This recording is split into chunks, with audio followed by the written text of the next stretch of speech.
Muy buenas noches, bienvenidos a Primer Círculo. Domingo de debate, lunes de postdebate. Hoy Federico no nos puede acompañar, pero tenemos dos muy interesantes invitados. Mario Miguel Carrillo, diputado. ¿Cómo está?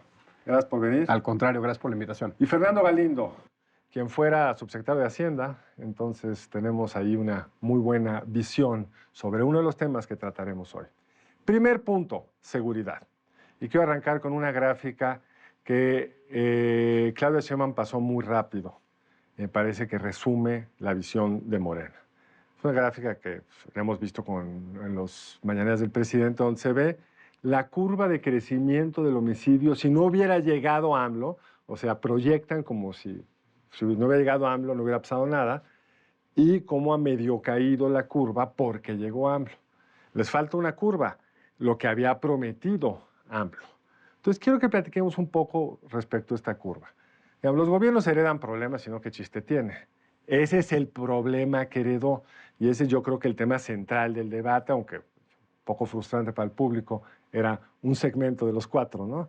Pero querría, primero contigo, ¿cómo resumirías el éxito, fracaso, lo que como tú quieras ver, la estrategia de López Obrador y lo propuesto por Claudia Sheinbaum? Bueno, el tema de la propuesta central del licenciado López Obrador, el tema de abrazos no balazos, lo entendió mal la oposición. No es un tema de pasarle todo a las células del crimen organizado o a los grupos del narcotráfico. Al contrario, es atender las causas. Es generarle a los jóvenes o garantizarle el tema de una educación. El garantizarle que puedan incorporarse a una actividad económica en un primer empleo, como lo es el objetivo del programa Jóvenes Construyendo el Futuro, pero además también rescatando espacios públicos y digamos que dejando fuera o de un lado que los jóvenes pudieran ser captados por estas células del crimen organizado. Por el otro lado, con estrategias fiscales, la UIF ha mantenido un esquema de presión económica, financiera, sobre los flujos que tienen los grupos del crimen organizado, y todo esto era la estrategia o es la estrategia de seguridad que propuso el presidente, no desde ahorita, lo propuso desde el 2006 en el proyecto Alterno de la Nación. Ahora, ¿qué es lo que al final hoy tenemos los resultados? Es efectivamente los homicidios están bajando, están a la baja. Yo recuerdo ver las gráficas de Calderón, lo recibe más o menos en 9,000 homicidios al año y lo entrega en 28,000 a Enrique Peña Nieto. Enrique Peña Nieto lo recibe en 28,000, pero lo entrega en 36,000. Entonces, por eso es la gráfica de la inercia que se está viviendo en ese momento. Lo que es interesante esa gráfica, si la comparas con el 17, hay más homicidios ahorita que en el 17. Realmente lo único que han logrado es resolver ese exceso de violencia del 18 y 24 va un poco para allá. Si ves el último mes ya ves un repunte, pero vaya, esa es la estrategia, esa es la visión, es la conclusión. Fernando. A ver, la estrategia ha sido un fracaso. 186,000 muertos en esta administración, 50,000 desaparecidos. La estrategia de abrazos y no balazos se ha visto en el presupuesto. Le han quitado a la seguridad pública 186,000 millones de pesos. ¿Un total de cuánto para que dimensionemos cuánto? Normalmente, en la administración anterior se ejercían 100,000 millones de pesos en materia de seguridad pública. Al año. Al año.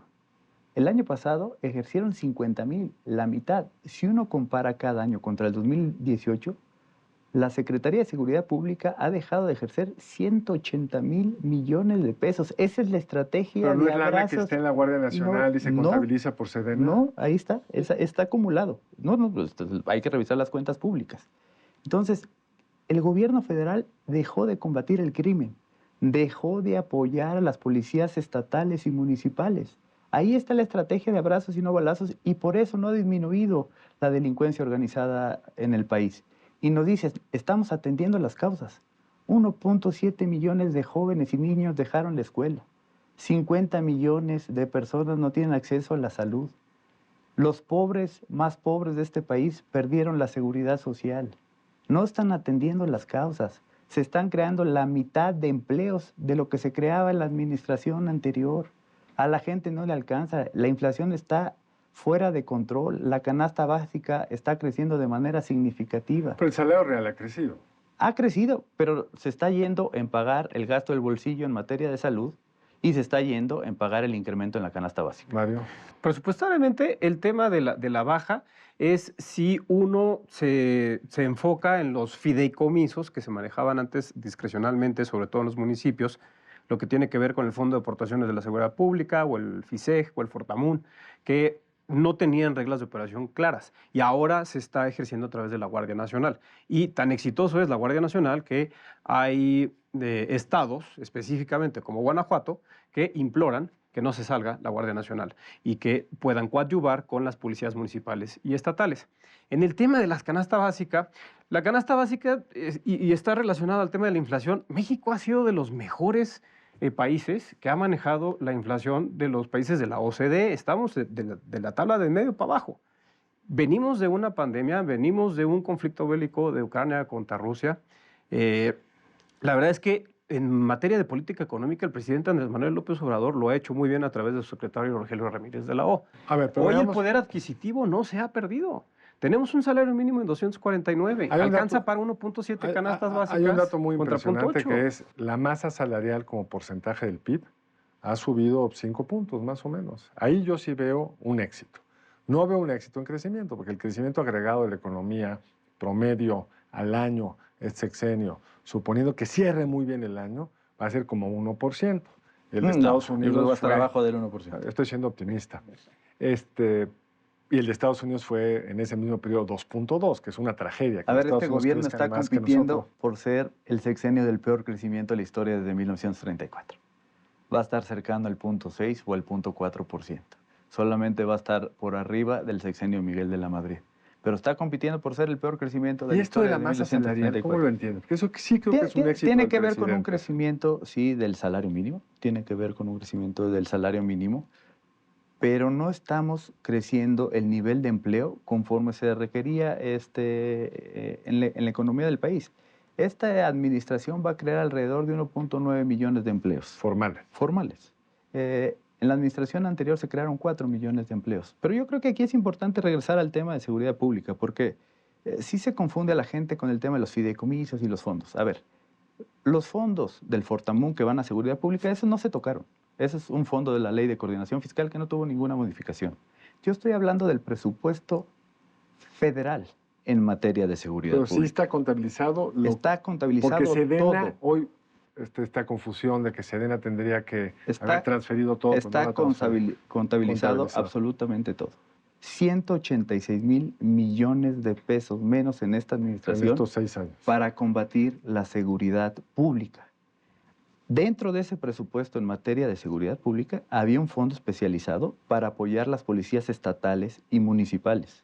De ahí se pagaba el equipamiento y parte del salario de las policías estatales y municipales. Por eso están desmantelados, por eso no tienen la capacidad de atender la delincuencia local. El gobierno desprotegió a todas las entidades federativas, las del PAN, las del PRI y las del Morena. Por eso está descontrolada la delincuencia en nuestro país. Ahora, sí hay zonas del país, Mario, que eran tradicionalmente bastante tranquilas. Chiapas. ¿Cuántas veces no fui yo de viaje a Chiapas, etcétera? Y hoy tiene una zona en el sur del estado muy complicada. A cada rato vemos asesinatos. Asesinaron a una pobre candidata la semana pasada, a una familia hace 4 o 5 días. Es un gobierno pues, de Morena. Casi todos los municipios los preside Morena y hay un gobierno federal de Morena. ¿Cómo entender que ese estado sí se ha deteriorado visiblemente? Pues ha habido un deterioro general y eso es algo que hay que aceptar, pero es por culpa de, nosotros así lo vemos, un sistema judicial que no procura adecuada justicia, que es una puerta giratoria, y un poder judicial que no administra y no imparte justicia pronta y expedita. Y por eso es mucho del tema del problema de lo que pasó, digamos, desde el año 2015, cuando hubo cambios en el sistema judicial y que se empezaron a liberar cerca de 60,000 reos, es la información que nosotros tenemos. Por eso es tan importante para nosotros, como Morena, lo que tiene que ver con la prisión preventiva oficiosa. Déjame explicarle a la gente, porque no, es un término un poco técnico. La prisión preventiva oficiosa significa que hay ciertos delitos que se consideran graves. Se les llama graves. Uno de ellos hoy en la Constitución es el robo a casa habitación. está como grave, no tiene ni siquiera el calificativo de violencia, pero en la Constitución dice es un delito grave y por lo tanto al presunto culpable se le mete a la cárcel mientras se hace un juicio. Si después de 3, 4, 5 años, porque los juicios son largos, y muchos de ellos son de la justicia local, hay que decirlo, Sí.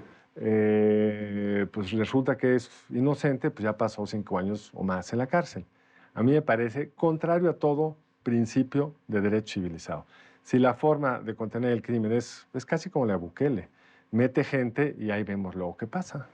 El tema es que es una puerta giratoria. A ver, yo he visto carpetas mal integradas Mal y integradas. que los jueces las rechazan y dejan a los criminales libres. Un criminal que está captado en video, que un asesino que mató a alguien, simple y sencillamente porque la hora del reporte del policía no coincidió con la hora que estaba en la grabación Pues de la cámara. se puede modificar. Entonces, eso es lo que se puede evitar, que un delincuente, que un asesino esté en la calle con la prisión preventiva A oficiosa. ver, Pero, ahí- no, pero el asesino hoy merece prisión preventiva oficiosa. Sí. Crimen organizado está en la Constitución como uno de los causales. Y también Es- queremos llevar, por ejemplo, el delito de extorsión, que también se ha considerado. A ver, para ya eso. lo dijo claramente Xóchitl Gálvez. Nosotros estamos en contra de la prisión preventiva. ¿Por qué? Porque las cortes internacionales ya lo dictaminaron. Como bien lo dices tú, Carlos, eso va en contra de los derechos humanos. No puedes... Explícanos esto de las qué cortes internacionales. Las cortes internacionales en materia penal ya dictaminaron que tú no puedes meter a la cárcel nada más porque lo persigues políticamente, porque le inventas un delito, lo tienes ahí 5, 6 años, 10 años, 15 años, sin que le dictes una sentencia y luego le pides usted disculpe, no estaba bien integrado. Eso no lo podemos permitir. Si queremos evitar la puerta giratoria, hay que invertir en las fiscalías, hay que invertir en la investigación, hay que cambiar nuestro sistema. Pero no podemos decir, como no hacemos nada, hay que mantener a todos en la cárcel, sean o no culpables. Eso va en contra de los derechos de la gente. Cuando uno ve los datos de impunidad y homicidio, son alarmantes. Pero cuando uno los desglosa, en casi el grueso de los casos no hubo ni una investigación. Es decir, no es que el Poder Judicial los dejó ir, es que nunca llegaron ante el Poder Judicial.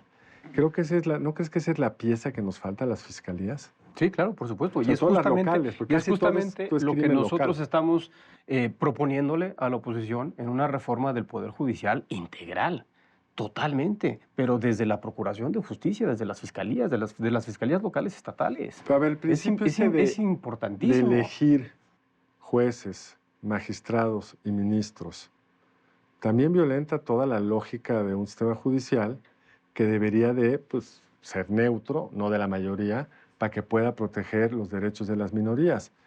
Yo creo que... Es que la propuesta de nosotros no es tan simple o no es tan simplista, digamos, de Juan Pérez se llegó, se anotó y le metió y hizo campaña y se va a votar. Esto es lo que explicó el O sea, presidente. realmente hay un mecanismo de selección dentro del Poder Judicial donde se deben de demostrar que sí se tiene la capacidad, que se tiene una carrera. Simplemente lo que estamos haciendo es que se democratice la selección de los ministros de la Suprema Corte y de los magistrados, porque actualmente es una burbuja que controlan muy pocos y es un sistema de ascensos. A ver, Morena ha demostrado que no le gustan los contrapesos ni la división de poderes. Lo que quieren es tener control absoluto de quiénes son los que controlan el poder judicial de este país. Y ya vimos qué puede pasar, y eso sí nos preocupa a nosotros. Si intentan tocar las pensiones, ya hicieron el primer paso de ir a tocar las pensiones de los trabajadores que están inactivos, mayores de 70 años, para poder financiar otro fondo de pensiones. Hemos identificado que tienen problemas fiscales en los próximos años. Si intentan tocar las pensiones de los trabajadores para financiar gasto público en los próximos años y no tenemos un poder judicial fuerte, ¿quién nos va a defender? Nosotros estamos en contra Pues de vamos a eso. hacer una pausa porque estamos en el primer corte. En un momento más estamos de regreso con esta discusión, ya más estrictamente, pues, cuánto cuestan todas estas promesas que se hicieron ayer. En un momento más estamos aquí en Primer Ciclo.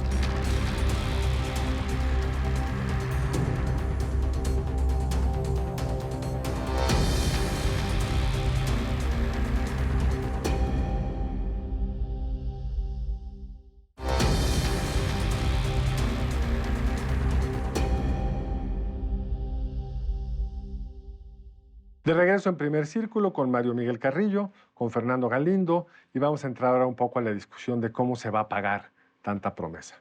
Déjenme resumir, si me lo permiten. Creo que el presidente tuvo una decisión política muy inteligente, que es, yo voy a repartir lana.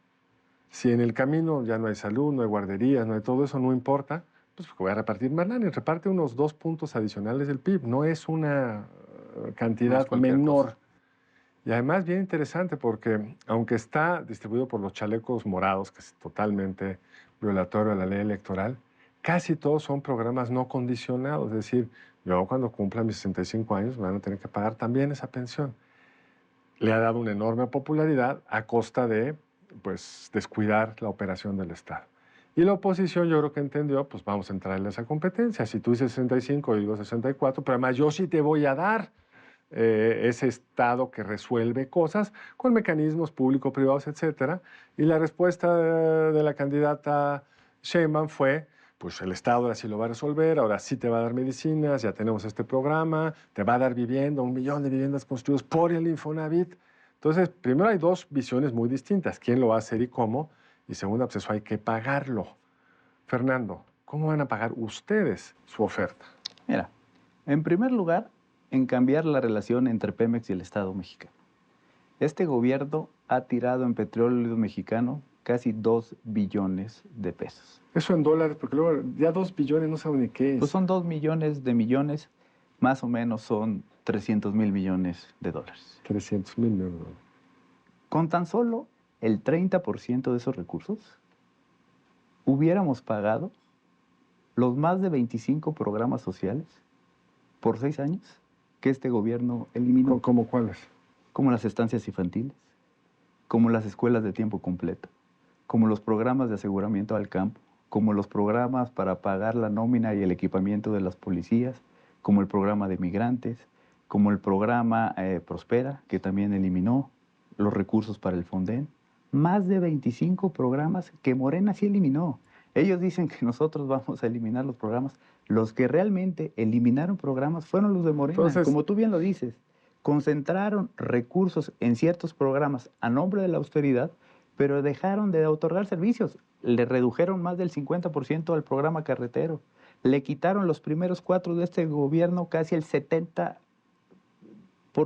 del presupuesto al agua potable. Por eso estamos sufriendo lo que la estamos inversión sufriendo. pública para mí sí es un dato, cuando el otro lo estaba revisando, la inversión pública como proporción del PIB ronda en los 3 puntos porcentuales, que es menos de lo que de por sí había bajado mucho en el sexenio de Peña Nieto, y el grueso de eso se fue para una serie de obras del presidente. Entonces, ahí hay un déficit para quien llegue a la presidencia monumental.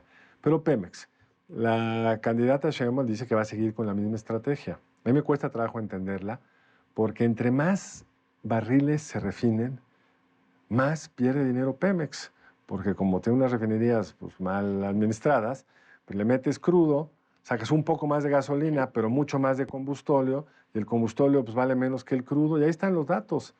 Producen más, pero pierden más. ¿Esto es sostenible o cómo harían ustedes? El problema es que no tenemos soberanía energética. Nosotros estamos exportando barriles de crudo, pero estamos importando los derivados, los procesados, ¿Por qué eso el es malo? combustible. ¿Por qué eso es malo? Porque, no, a ver, en el mercado ahorita más o menos, si no me equivoco, el barril del crudo de la mezcla mexicana está o ronda cerca de los $60. Y en productos y en todo lo derivado que estamos importando, del equivalente de lo que sale de un propio barril de crudo, es el equivalente a $2,500.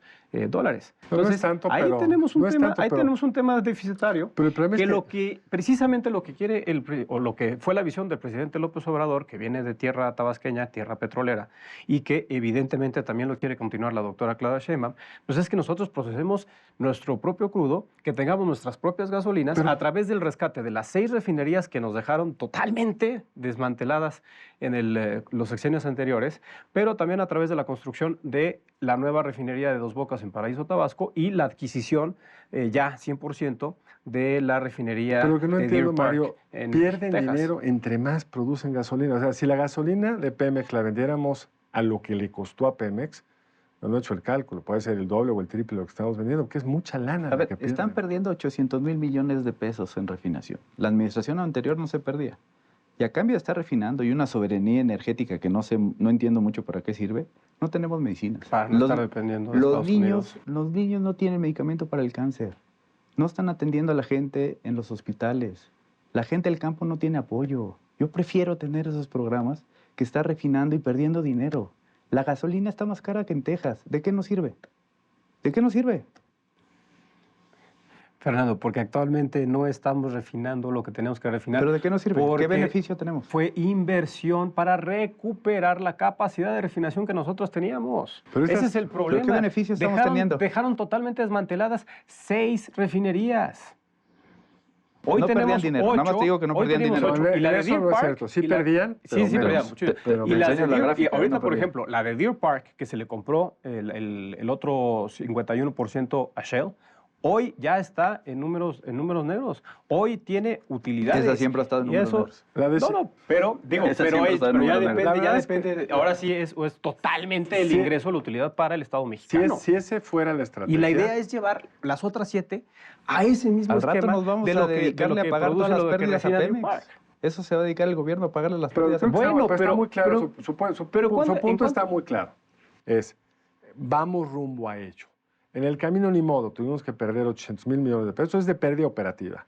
Tuvimos que invertirle a las coquizadoras que están haciendo, si recuerdo bien, 150,000 millones de pesos, y nos iba a costar una refinería 8,000 millones de dólares, va en 18,000 y no ha refinado un solo barril y quién sabe cuándo lo vaya a lograr. Eso con el objetivo de que en algún momento ganen dinero. Claro, ese es el objetivo. Desgraciadamente, no quiero ser pesimista, Pemex ha perdido dinero casi toda su historia refinando. Incluso en el sexenio de Peña, yo fui consejero, me tocó ver esos números. Cuando quieras revisar Lo los recibos. revisamos encantado, porque Pemex es una maquinaria muy pesada y muy ineficiente. Yo pensaba en mi infinita estupidez que dado todo lo que sufrió este gobierno por falta de dinero en Pemex, que el futuro gobernante diría, yo no quiero tener esa restricción fiscal, que es lo que nos está diciendo que va a hacer Xochitl, si gana. Pero Claudia, si gana, nos está diciendo, no, van a seguir en lo mismo. Ojalá. Les deseo suerte por el bien de todos. Lo veo muy difícil. Y otra fuente de financiamiento importante es lo que estamos perdiendo en materia de impuesto a las gasolinas. Explícanos eso, Hemos ¿por qué? identificado, conforme a la información que está en los informes de gestión del SAT, que durante esta administración, de 2019 a 2022, que es la última información pública que hay, se incrementó la importación ilegal de gasolina, conforme a la información del SAT, en 150 millones de barriles. Más o menos eso cuesta 700,000 millones al erario público. ¿Pero por qué cuesta? ¿Porque no pagan el IEPS que Porque deben de no pagar? pagan el IEPS. Como es una importación ilegal, lo registran como un aceite, no como gasolina. El aceite no paga IEPS. Y entonces entra el aceite a México y luego se vende ilegalmente en las gasolinas sin pagar ya el IEPS. Eso nos está costando 700,000 millones. Ahí hay otra fuente de financiamiento importante para las propuestas de gasto público de Xóchitl Gálvez, porque nosotros sí vamos a combatir el crimen organizado, sí le vamos a cobrar impuestos y sí vamos a recaudar eso para tener más dinero para los programas sociales, y el 30% de esos recursos van a las entidades federativas vía aportaciones y vía participaciones federales. También están perdiendo los estados y los municipios por la falta de combate al huachicol fiscal por parte de Morena. ¿Cuáles serían las fuentes de financiamiento de ustedes? Porque como nos enredamos en esto de la Sí. refinería, ya no te Pero, pedí pero que nada hice la más, pregunta. antes de avanzar Sí, en éntrale, ese tema, nada éntrale. más quisiera yo saber, más o menos en la administración de Enrique Peña Nieto, ¿a cuánto ascendía el tema del huachicol? Pero de la ordeña clandestina e ilegal que se hacían a los ductos de petróleos mexicanos. Digo, el licenciado López Obrador planteó una estrategia para efectivamente terminar con eso, e incluso hubo un tiempo al inicio de la administración donde hubo un poco de desabasto de gasolina porque se estaba identificando cuál era la red de huachicol. Más de 3 veces de lo que acabas de comentar, estimado Fernando. Mira, según Ahora sí. te lo muestro. Según la información del SAT, respecto al 2018 creció 28.3 millones de barriles de gasolina la importación ilegal. Luego 43.8, luego 52.6 y luego 20.9, y en el 2023 dejaron de publicar la información. Ya no hay información. Pero él se pública. refiere al otro Sí, huachicol, Fernando, al que pero le yo me hacían refiero al de la ordeña, agujeros, el de la ordeña la ordeña ilegal. de ductos. Sigue exactamente igual. ¿Ve? Sigue exactamente igual. Bueno, lo que nosotros tenemos es que era 3 veces este monto que tú estás diciendo, en todo el ¿Y a poco sexenio. creció la recaudación del impuesto a la gasolina en 3 veces? Pues lo que pasa es que ahora ya no hay, pero yo no ya lo he no visto, hay, ya ¿no? no hay una venta. A ver, Y si nos vamos al tema fiscal, ahora sí todas las concesionarias de todas las gasolineras le están comprando el combustible legal y no ilegal de la ordeña, donde solo se beneficiaban algunos altos mandos de Pemex. Aquí se ve que no. Ahora, este gobierno se portó fiscalmente, yo creo que muy razonable los primeros 5 años. Incluso hizo algo, me está diciendo que me tengo que ir, entonces no puedo explicar esto. Se nos acabó el tiempo. Tendremos que regresar a una pregunta que quedó pendiente, que es, este año hay un déficit fiscal de 6 puntos del PIB y Hacienda nos ha dicho que tenemos que bajarlo en 3. Complicado, motivo de otro programa. Les agradezco, Fernando. Muchas gracias por la invitación. No, al contrario. Miguel, muchas gracias. Muchas gracias, doctor. Y a ustedes muchas gracias por acompañarnos aquí en Primer Círculo. Los vemos el lunes entrante.